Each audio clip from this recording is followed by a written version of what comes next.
Hello guys, magandang gabi. Nandito kami sa may Asisiya, sa may Alcobar. So tiningnan namin kung pwede kaming ah, mag-alis ng stress dito. So may nakita kami dito na pwede kang mga bayo, pero may bayad. Hindi naman ganoon kamahalan. Tapos meron ding ATV. Ang ginawa namin, nag rent kami ng ATV para mag-enjoy din ba. So kasama ko yung mga kaibigan ko. So naisipan ko din na kumuha din ng isa. Kaso lang, yun nga lang medyo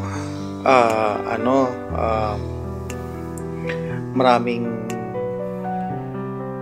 tao din na gustong mag-rent ng ATV. So naisipan ko ng mga bayo na lang.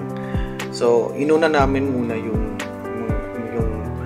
yung may dalawang babae na gustong mga bayo. So sila na muna ang nauna.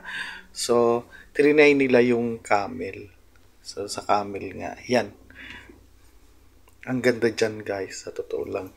Medyo lang kasi gabi na kami masyado na nakapunta ng area. So medyo nagmamadali na din kami. So ayan guys, sila na munang nauna. So ako naman naisipan ko mag ATV na lang ako. So hanggang sa yan, meron pang isang camel na nakabantay. So gugulan ako kung alin ang uunahin ko, kung mag ATV ba o magka-camel.